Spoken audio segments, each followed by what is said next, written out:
بتبدأ قصتنا مع ولد عنده قناة يوتيوب بيتابع فيها المشاهدات الكتيرة اللي عمالة تجيله، فرحان ومبسوط بيها جدا. الكل بيتابع قناته اللي عاملها باسم أورينجو، اللي بيحط فيها فيديوهات وهو بيضرب وبيتخانق مع ناس تانية بعد ما يستفزهم، وأكيد هو مش محبوب وبتنهال عليه تعليقات سلبية كتيرة من كل الناس، ولكن هو كل ما يقرأ التعليقات دي بيفرح وبيتبسط أكتر وبيقول خليهم يغضبوا أكتر مني ويتفرجوا عليا وانا اخد فلوس اكتر من وراهم. الواد المجنون ده يا اصحابي اسمه انشيرو سوجي، ومعروف على الانترنت زي ما قلت باسم اورينجو. انشيرو بيروح لاخته اكاري المريضة في المستشفى، وبنشوف تغير شخصيته الكبير قدامها، اتحول من شخص باغض ومستفز لشخص كيوت وطيب جدا. اكاري وانشيرو اخوات بتربطهم علاقة قوية جدا مع بعض، ولكن مرض اكاري مأثر جدا على انشيرو، بس بيقول ان خلاص فاضل وقت قصير وتسافري يا اكاري علشان تعملي العملية اللي هتخليكي تتحسني. بتقوله بس انا خايفة علشان احنا محتاجين فلوس كتير جدا للعملية دي. بيقول لها لا ما تقلقيش من موضوع الفلوس، انا هعرف اجيب الفلوس. يا اصحابي احنا ظلمنا انشرو جامد. طلع بيعمل الفيديوهات دي علشان يلم الفلوس اللي بيها هيعالج اخته. هو كان عارف ان كده في ناس كتيرة جدا هتكرهه، ولكن بالنسبة له الموضوع مش مهم طالما اخته هتكون بخير. المهم ان بعد شهر من هذا اللقاء بنشوف ناس بيتكلموا عن قناة اورينجو اللي صاحبها بقاله شهر كامل ما نزلش اي فيديوهات، وفي منهم اللي بيقول ده خلاص اعتزل. وبنشوف انشرو في البيت قاعد بياكل ومبسوط عادي، فيا ترى ايه اللي خلاه يتوقف عن تنزيل الفيديوهات؟ بيتواصل مع اكاري على الفون، بتكلمه وبتطمنه عليه وبتقول له انا خلاص بقيت كويسه وخلاص انا هرجع لك قريب. بيضحك انشرو هو فرحان ان اخته خلاص بقت بخير. بس بالليل اثناء ما انشرو نايم فجاه بيلاقي شخص دخل اوضته وبيهجم عليه. مش بيهجم عليه هو تحديدا، وانما بيهجم على تلفون انشرو، بيحاول يدمر الفون بتاعه. انشرو بياخده وبيبدا يهرب. بيطلع انشرو لبره والولد برضه من وراه بيحاول يهجم عليه، ولكن انشرو بيتصدى لضربته المره دي. بيقول له انشرو انا مش عارف انت مين ولا عايز ايه، ولكني مش هسمح لك تهجم عليا بهذا الشكل. وبيبدا انشرو هو اللي يهجم عليه بالضربات. ما انشرو برضه جامد وكان بيضرب الناس وبيصورهم. بيقول له الولد ده انت انشرو سوجي او اورينجو اليوتيوبر المستفز، انا بكره فيديوهاتك جدا واللي بتعمله فيها بيخليني عايز اجي امسكك انزل فيك ضرب. وعلى عكس المتوقع انشرو بيقول له طالما الموضوع كده فانا فعلا اسف ليك، انا متفاهم سبب غضبك مني، انا عملت كده بس علشان الفلوس، فلو عايز تضربني اضربني، ولكن ارجوك مالكش دعوه بالفون بتاعي لان انا بتواصل منه مع اختي الوحيده. ولكن في نفس اللحظه برضه الولد ده بيحاول ان هو يكسر تليفونه. بيقول له انا مش عايز اضربك انت، انا عايز التليفون ده سلمه لي فورا. بيقول له انشرو انا قلت لك ان انا بكلم عليه اختي. بيقول له التاني اختك مين اللي بتكلمها؟ اختك ماتت من شهر فات. يا نهار ابيض على الصدمه، ايه اللي الولد ده بيقوله؟ لو هي ماتت امال مين اللي بيكلم انشرو؟ بنرجع لورا يا اصدقائي ساعه عمليه اكاري واللي فعلا هي ماتت والولد ده مش بيكذب. بس انشرو من الصدمه ما قدرش يتقبل هذا الموضوع وحبس نفسه في البيت وما بقاش يعمل فيديوهات، وبقى عمال يبعت رسائل لاكاري طوال الوقت. ايام كتير عدت وهو عمال يبعت لها لحد ما فجاه اكاري ردت عليه. انشرو كان كانه ميت ورجع للحياه، خصوصا ان اللي بيكلمه او اللي بتكلمه هو شخص عارف كل حاجه عنه كانها اخته بالظبط. ده اللي اقنعه زياده ان هي على قيد الحياه. وفي الوقت الحالي اكاري حتى بتظهر على شاشه تلفون انشرو عيونه بتعيط من الفرحه وبيقول لها كنت متاكد انك عايشه. بيضرب الولد اللي قدامه ده الفون وبيطيره لبعيد وبيجري عليه وهو بيقول لازم ادمره، وبالمطرقه اللي معاه بينزل بكل قوته على الفون. بس يا نهار ابيض التليفون مش بيتكسر وكانه بيصد الضربه، وبتخرج من الفون صوره اكاري اللي بتقول لانشرو شكرا على حمايتي. وانشرو عمال يعيط ويا له من مشهد جميل جدا، هو فرحان وبيعيط وهي بتضحك ومبسوطه. الوحيد اللي مش مبسوط هو هذا الولد. وفجاه يا اصحابي البنت او الصوره دي عيونها بيخرج منها دماء وبتتحول لهذا الشكل المرعب. الولد بيقول لانشرو دي خلاص ما بقتش اختك، انت كنت بتسأل مين اللي بيراسلني؟ اللي كان بيكلمك هو الشبح. بيقول ان دورات المياه والآبار وغرف الموسيقى والمستشفيات والشواطئ كلها اماكن بتتجسد فيها الاشباح بسبب ارتباط الناس بتلك الاماكن ارتباط قوي. وفي العصر الحالي الناس بيرتبطوا بتلفوناتهم ارتباط شديد جدا، فلما بيموتوا حساب الشخص ده بيتحول لشبح وبيكون حساب ميت. انشرو طبعا بيسمع هذا الكلام وبيقول مستحيل الكلام ده مش علمي. بيقول له التاني هو انت بتكلم اختك الميتة وبتتكلم عن العلم في نفس الوقت؟ انا كنت عايز ادمر التليفون قبل ما الشبح يظهر وانت اللي وقفتني يا غبي. بيقول ان بعد تجسد الشبح الهجمات العادية مش هيكون ليها لازمة قدامه. بيطلع الولد ده فونه وبيقول احنا بنتعامل مع شبح رقمي فالطرق التقليدية مش هتنفع معاه، وبيطلع سلاح من جوه الفون بتاعه. بيلاحظ الولد ده ان انشرو شاف المطرقة اللي هو طلعها وبيقول ان انشرو عنده طاقة روحية هو كمان. الولد ده اصحابي بنعرف اسمه اخيرا واسمه كاساباتا، هو طارد للاشباح والارواح الشريرة. بيبدأ في ضرب شبح اكاري بكل قوته علشان يطردها. بتصرخ وهي بتتألم، وطبعا اللي مصدوم وهو بيسمع صرخات اخته هو انشرو. بينزل كاساباتا بكل قوته على الشبح وخلاص هيصرفه، والشبح بينظر الى انشرو وبيقول له بكل براءة ارجوك يا اخي ساعدني. بيمسك انشرو كاساباتا وبيقول له توقف. بيعيط وبيقول له ارجوك انا مش مهتم اذا كانت شبح، ما تأذيش اختي، انا ما صدقت ان هي رجعت تاني. بيغضب كاساباتا وبيقول له فوق يا انشرو، الناس بتموت ومش بترجع للحياة، انت مش وحدك اللي بتعاني، كلنا خسرنا ناس بنحبهم، بس لازم نكمل حياتنا ونعيش وما نستناش ان حد يرجع تاني. بتقرب اكاري منهم ولسه انشرو عايش في وهم ان دي اخته. بيحاول كاساباتا يقول له تراجع، ولكن الشبح بيهجم عليه وبيرميه على جنب بضربة جامدة قوي. الفون بتاع كاساباتا سقط بعيد عنه وهو اتأذى من تلك الضربة. عمال يقول لانشرو اهرب يا غبي، وانشرو لسه قدام الشبح فاكر ان دي اخته، بيقول لها ما تخافيش انا خلاص هبقى معاكي. يخرب بيت الغباء، ما تخافيش يا اسطى انت واقف قدام عفريت. وشبح اكاري بيمسك انشرو باسنانه وبتفضل تقول له سنبقى مع بعض دائما يا اخي. انشرو عمال يتألم وبيفتكر كلام كاساباتا ان الاشباح بتتجسد في الاماكن اللي البشر بيتعلقوا بيها. بيقول انشرو انا السبب في تجسدك يا اكاري، انا اللي فضلت متعلق بحسابك وبكلمك كل يوم. انشرو اللي بيتألم عمال يسترجع ذكرياتهم وهو خلاص بدأ يتقبل فكرة ان اخته ماتت وما بقتش مجنونة. واثناء ذلك فون انشرو بتخرج منه نيران زرقاء، والشبح بيسيب انشرو بيتوجه لفونه وبيسحب منه هذه النيران زي ما كاساباتا سحب السلاح من فونه. كاساباتا مش مصدق وبيقول هو ايقظ قواه الروحية فعلا، ولكن يبدو ان ألسنة اللهب الزرقاء دي مش حاجة عادية خالص. وانشرو بيقول له اخته خلاص انا بقيت واعي وتقبلت انك مش هتكوني موجودة معايا تاني. بتهجم عليه الشبح وانشرو بيلمسها فقط بنيرانه الزرقاء، اللمسة دي بتخليها تحترق وبتختفي. وبعد الهجوم ده انشرو بيفقد وعيه، وبيوصل اصدقاء كاساباتا طاردين الارواح زيه بيتريقوا عليه وبيقولوا له ان ولد لسه مفعل قواه الروحية قدر يطرد الشبح وانت لا، يا على الشباب اخر زمن. بيقول كاساباتا ان هو ايقظ قواه وظهرت ان هي نيران زرقاء، كلهم حرفيا بيتفاجئوا. بيقول المعلم اللي اسمه ازاكي اذا كان الموضوع كده فاحنا هناخده معانا الاكاديمية ميدن، سواء هيتعلم هناك او هيموت فذلك يعتمد عليه هو. المهم ان انشرو بيستعيد وعيه وجنبه كاساباتا وبيقول ايه المكان اللي انا فيه ده، انت خطفتني وهتموتني وتبيع اعضائي ولا ايه؟ بيقول له كاساباتا يا اسطى السيناريوهات العبيطه اللي انت بتعملها في دماغك دي. بيديه التليفون بتاعه وبيلاقي انشرو ان حساب اخته اتحذف وما بقاش موجود. بيحاول انشرو بقى انه يتظاهر ان الموضوع خلاص بقى عادي وانه هو تجاوز هذه الامور. بيقول له كاساباتا بطل تمثيل، انت باين انك بتتقطع من جواك. المهم ان انشرو بيمشي معاه وبيقول الفندق ده شكله جامد قوي واكيد القعده فيه بفلوس كتيره. بيقول له كاساباتا ان ده مش فندق، دي اكاديميه ميدن او مدرسه طاردي الارواح. اثناء ما انشرو ماشي في الاكاديميه، وطبعا بما انه هو يوتيوبر مشهور بالاستفزاز فكله تقريبا كاره وجوده في هذا المكان، ما عدا تقريبا اصدقاء كاساباتا اللي ظهروا المره اللي فاتت. الدميه الصغيره دي اسمها هاياجيما، بتقول انا مشتركه في قناته وهي ممتعه جدا. والنارو هيكو بيقول ان الولد ده بيثير مشاكل كتيره مش عايز اقرب منه. وهاسومي بيقول هو المعلم ازاكي عايز منه ايه تحديدا. واوروسوجاوا بتقول الولد ده بيثير اشمئزازي لانه هو بيملك قوه ذلك الشخص. يعني واضح جدا ان انشرو محدش طايقه في هذا المكان. بيروح انشرو مع كاساباتا الحمام الماء الساخن واللي بيلاقيه انه هو بيشفي جراحه. للاسف يا صديقي انشرو شفى جراحه وانت لسه جراحك لم تشفى. بعدها بيقابل انشرو المعلم ازاكي اللي بيقول له مباشره انا عايزك تنضم لينا كطارد ارواح، انت ايقظت قدره التحكم الرقمي اللي جواك. اكيد الموضوع مش مفهوم قوي بالنسبه لك بس انا هشرحه لك. من زمن طويل ومعروف ان مهمه طاردي الارواح ان هم بيواجهوا الارواح الشريره على مر التاريخ، بيقاتلوهم عن طريق تحرير الطاقه الروحيه بتاعتهم. ولكن الموضوع شهد تغير كبير جدا بعد ظهور الانترنت وبدايه ظهور الارواح الشريره جواه، والتحكم الذهني في الطاقه الروحيه ما بقاش ينفع زي زمان. ولكن بعد محاولات كتيرة اكتشف طاردي الأرواح طريقة لاستخدام الأجهزة الرقمية في مواجهة الخطر الجديد، ولكن انشرو مش بيظهر أي اهتمام بكلام أزاكي. بيقول له صراحة أنا مش عايز أتورط في موضوع مواجهة الأشباح وطرد الأرواح وهذا الكلام الكبير، أنا عايش شغل عادي أروح منه بالي رايق، أكل أكلة حلوة وأروح أنام، فبعد إذنك هسيبك دلوقتي وهروح أروح. بيقول له أزاكي هو أنت عايز تمشي من غير ما تعرف مين السبب في موت أختك؟ أوبا، انشرو أخيرا انتبه أو اتصدم يعني. بيقول له أزاكي أختك ما ماتتش من المرض وإنما ماتت بسبب حساب شبح قوي جدا، حساب بيستهدف اللي بتربطهم روابط قوية بالعالم بتاعنا، كل ضحاياه بتخرج الدماء من عيونهم زي أختك بالظبط. بيقول انشرو الحساب ده فين دلوقتي عشان أروح أنتقم منه؟ بيقول أزاكي هو ده تهور الشباب، انت مش هتقدر تعمل حاجة لأنك ضعيف جدا. بيقول له أزاكي ولكن لو قدرت تقاتل كسباتا وتهزمه فهعرفك معلومات أكتر. لما المعلم أزاكي بيقول كده بيفرح كسباتا وبيقول يعني أنا هقدر أضرب الواد ده براحتي، بس انشرو بيتجاهل كسباتا وبيحاول يهجم على المعلم أزاكي وبيقول له مفيش وقت للكلام ده، عرفني كل حاجة. بس من وراه كسباتا بيضربه، وفي وسط غرفة الطلاب ومعاهم معلمين بيتفرجوا كلهم على انشرو اللي بيبدأ يقاتل كسباتا. هاي جيما مبسوطة وبتقول ان مشاهدة اورينجو وهو بيقاتل عن قرب هي فرصة نادرة جدا، وبيظهر معلم اسمه المعلم نانزو اللي بيقول الولد ده ما ينفعش يكون موجود في هذه المدرسة ابدا، انا قرأت عنه اخبار كتير وحشة. وكسباتا فرحان وبيقول له المرة دي هضربك انت مش هضرب فونك. بيهجم عليه انشرو بس كسباتا بيتفادى ضربته وبيضربه ضربة جامدة في وشه، وبعدها بينهال عليه بضربات كتيرة جدا وكسباتا مستمتع اخر استمتاع. بيسقط انشرو والمعلم أزاكي بيقول له هو ده التحكم الرقمي، علشان تواجه حد زي كسباتا لازم تستخدم قوتك، طلع تليفونك اللي هو مستحضر طاقتك الروحية واستخدم قوتك. بيطلع انشرو فونه وبيخرج اللهب الازرق اللي بيخلي الكل متفاجئين وخايفين في نفس الوقت. أزاكي بيقول ما كنتش مصدق الموضوع ولكن ده فعلا لهب الشيطان. يا اصدقائي ده موضوع اللهب ده شكله كبير جدا. وأزاكي بيقول لكسباتا انت طبعا عارف انك مفروض ما تلمسش اللهب ده ابدا. وانشرو مستغرب ان الكل خايف من لهبه وبيقول انا مش حاسس باي سخونه منه. بيقول له أزاكي ما تقلقش هم خايفين علشان القدره دي بتاعت شخص اخر هبقى احكي لك عنه بعدين. المهم ان انشرو بيحط اللهب على رجله وبيجري بسرعه كبيره جدا ولكنه بيقع، بيقوم تاني وبيبدا يتحرك بسرعه اكبر حوالين كسباتا وبيهجم عليه وبيقدر فعلا يصيبه في وشه.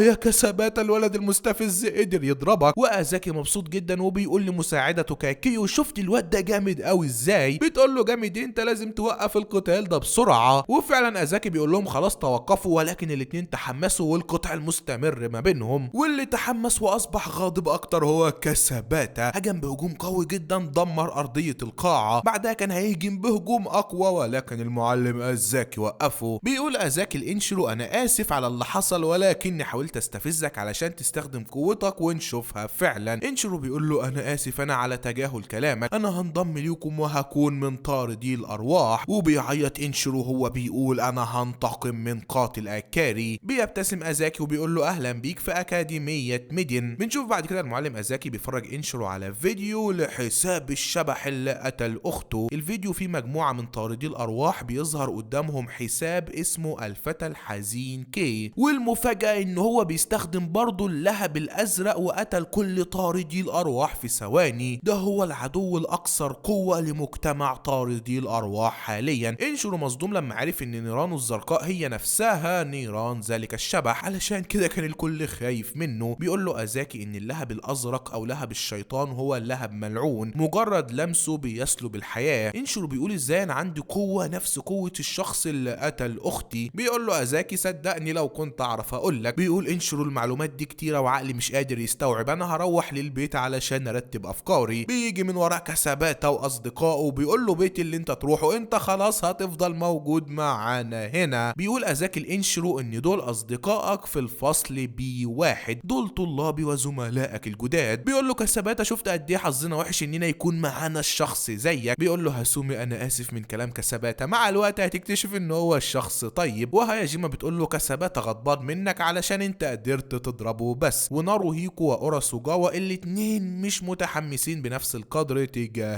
انشرو. بيلبس انشرو لبسهم وبيروح للمكان بتاع التدريب. بيقول له أزاكي ان الجهاز ده هيختبر قوتك ولو نجحت فهتروح في مهمات لقتل الارواح. بتطلع اشباح من الآلة وأزاكي بيقول لإنشيرو لازم تقتل 100 من الاشباح دي علشان تنجح في الاختبار. بيطلع إنشيرو النيران الزرقاء وعلى طول بيموت اول شبح بسرعه كبيره. بيقول ده موضوع سهل قوي ان انا اموت 100 واحد، بس بيقول له ازاكي كفايه عليك كده. وإنشيرو بيلاقي نفسه فجاه تعبان ومرهق ومش قادر يركز. بيقول له ازاكي ان قوتك الروحيه مرتبطه مع بطاريه تليفونك. بيفقد إنشيرو وعيه بعد ما البطاريه بتاعت تليفونه وصلت لل0%. وبنعرف من ازاكي ان ده في الاساس هيكون اختبار تحمل مش قوه. وإنشيرو اساسا كانت طاقته انتهت من قتاله مع كساباتا. بيستعيد إنشيرو وعيه بعد 5 ساعات وبيقول انا شكلي تحمست زياده عن اللزوم. بيقول له ازاكي ان الاختبار الكبير هيكون بعد اسبوع وقدامك فرصه واحده فقط، لو فشلت فانت هتتحبس وهيتم تعذيبك. إنشيرو تفاجأ بس ازاكي بيقول له المدرسه في حاله اضطراب بسببك، كل اللي هنا فاكرين انك متآمر مع كي. اللهب الازرق ده قتل ناس كتير مننا ومش سهل ان احنا نتقبله. المهم ان بيروح إنشيرو بعدها لغرفه كساباتا اللي هيقعد معاه فيها. واثناء ما كساباتا قاعد متضايق ان إنشيرو موجود معاه، إنشيرو بيقول له ارجوك انا عايز منك طلب. بيقول له انا عايزك تدربني وتساعدني على السيطره على تحكم الرقمي قبل ما الاسبوع يخلص. بيقول له كساباتا ازاي تطلب من شخص بيكرهك وضربك هذا الطلب. بيقول له إنشيرو انا مش مهتم، انت قوي وعايزك تساعدني. بيقول له كساباتا كده كده كنت هدربك، المعلم ازاكي كلفني بمهمه مساعدتك على السيطره على تحكمك الرقمي. فعلا المعلم ازاكي قال كده لكساباتا، وكساباتا كان متضايق جدا وبيقول له اشمعنى انا؟ انت عارف انا بكره المستفزين اللي زيه قد ايه. بيقول له ازاكي علشان كده ده هيكون افضل بالنسبه لي وبالنسبه لك انت كمان. ووافق كساباتا على مهمه تدريب إنشيرو لان هو بيثق في رؤيه المعلم ازاكي. تاني يوم على طول بدا إنشيرو التدريب وبيستخدم النيران الزرقاء بتاعته، وبيلاقي ان طاقه بطاريته بتنزل بسرعه كبيره جدا. كساباتا بيقول له ابذل مجهود اكبر في انك تحجمها، ما تسيبهاش تخرج كده بكميات كبيره. طاقتك الروحيه بتتاثر بالصوره الذهنيه بتاعتك، دور على صوره ذهنيه بتميزك علشان تقدر تتحكم في النيران. في اليوم الاول بيطرد إنشيرو 35 روح وبطاريته بتخلص. في اليوم الثاني 31 وهو نفسه بيخلص. اليوم الثالث بقى شرب كميه كافيين كبيره جدا وقدر يهزم 41 روح وفقد وعيه. اليوم الرابع كان كويس، طرد 49. اليوم الخامس 38. اليوم السادس 44. وإنشيرو كده اصبح في مشكله كبيره جدا. الامتحان الكبير خلاص بكره. بيقول له كساباتا انت تصورك عن الصوره الذهنيه تصور سطحي، اوعى تكون فاكر اللي قاله المعلم ازاكي ده مجرد تهديد، انت فعلا هتموت لو فشلت. كل اللي في المدرسه تقريبا بيكرهوك ما عدا هو. صراحه دي حاجه جميله قوي، يعني إنشيرو مكروه على الواقع وفي المواقع. بنيجي لتاني يوم وبنشوف الجميع متجمع من اجل مشاهده صاحب النيران الزرقاء هيفشل ولا هينجح. المعلم نانزو مرعوب منه وبيقول اخيرا النهارده هنتخلص من ذلك الشيطان. بتظهر الارواح وبيبدا إنشيرو يطردهم واحد ورا التاني بنيرانه. ازاكي قلقان وبيقول ان هو بيستخدم لهب كتير جدا، وعلى طول نص البطاريه بتاعته خلصت. والفصل بيه واحد دلوقتي عمال يشجع إنشيرو، طرد 38 روح وبطاريته بقت 28%. وفجاه كساباتا من الاعلى بصوت عالي بيقول له يا لك من حسالة عديم الفائده، انت فاكر انك قوي؟ انت مجرد ضعيف جبان. الفصل بيه واحد بيتصدموا من كلام كساباتا الصادم جدا، وكساباتا مستمر وبيقول له يلا افشل بسرعه، عايز اتفرج عليك وانت بتتعذب. بل والمعلمين والطلاب والكل بدا يهتف بهذا الكلام، الكل عمال ينده عليه بالفاشل الضعيف اللي هيموت. ولما كل الشتائم دي بتنهال على إنشيرو فجاه بترجع له ذكريات التعليقات السلبيه على فيديوهاته. بيقول ان في الاول التعليقات السلبيه كانت بتضايقه جدا، بس مرض اخته خلاه يعرف ان التعليقات دي اخر حاجه يقلق منها، لان هو لو بقى عاجز عن علاجها فدي مشكله اكبر بكتير. علشان كده بقت التعليقات السلبيه كانها دليل على نجاحه، وبقى بيحبها جدا، بيحب يقراها ويستمتع بيها. ودلوقتي اخيرا الصوره الذهنيه اللي كان إنشيرو بيدور عليها حضرت في عقله، حس بحاجه بتعبر عنه فعلا واتحكم في نيرانه، قدر يوصل للرقم 100 ليعلن نجاحه في الاختبار. المعلم ازاكي بيقول احسنت يا كساباتا علشان فهم إنشيرو عرف ازاي يخليه يوصل للصوره الذهنيه بتاعته عن طريق ان هو يتشتم، ودي حاجه غريبه جدا يعني. المعلم ازاكي متحمس وبيقول يا ترى الثنائي ده مع بعض هيكونوا فريق عامل ازاي. بعد ما إنشيرو نجح في الاختبار لقى ان هو دلوقتي بقى موجود في اكاديميه عاديه جدا، يعني في مواد لازم يدرسها. يا جماعه انتوا شكلكم كده ضحكتوا عليا. وبنشوف الفصل بيه واحد ازاي أوراس وجعوة بتكره كساباتا وبيتخانقوا دايما مع بعض. اثناء خناقتهم بيدخل المعلم ازاكي وبيقول احنا عندنا مهمه من مركز الاستخبارات. دي هتكون مهمتك الاولى يا انشرو، جهز نفسك. بيقول له انشرو هو انا هروح لوحدي ولا ايه؟ بيقول له المعلم ازاكي بالتاكيد لا، طرد الارواح هو عمل جماعي، خليك فاكر كده دايما. بنروح دلوقتي لمكان تاني بنشوف فيه اشخاص خارجه الدماء من عيونهم. في نفس المكان موجود شبح بيقول انا حزين جدا على موت اكاري. بيقول له الشبح التاني اللي اسمه جاران خلينا نبص للجانب الايجابي، احنا لقينا الشخص اللي بيستخدم نفس قوتك. بيقول صحيح انا عايز اروح اشوفه. يا اصدقائي هو ده الفتى الحزين كي. بنرجع تاني عند انشرو اللي راح لمهمته هو وكاساباتا واوراسوغاوا. المهمه بسيطه جدا، داخل هذا المبنى كل الارواح اللي فيه من مستوى ضعيف جدا حسب مركز الاستخبارات. مهمتهم هتكون سهله وهما الثلاثه مفروض يخلصوها بسرعه. بيدخل الثلاثه وعلى طول روح بتظهر ورا اوراسوغاوا، بتهجم عليها بس بتقدر اوراسوغاوا تتفادى الضربه وبتستخدم تحكمها الرقمي. تحكمها عباره عن ماده لزجه بتمسك بيها الارواح وبتثبتهم، ولما بتضغط بقوه بتقدر تدمر الروح الشريره. البت دي شكلها قويه جدا مش سهله خالص. انشرو متفاجئ من قوه اوراسوغاوا وبيظهر وراه روح وعلى طول هي بتهجم عليها برضه، وكاساباتا بيضربها وبيخلصوا عليها. الاتنين متحدين مع بعض وحركاتهم متناسقه جدا برغم ان هم كانوا بيتخانقوا مع بعض من شويه.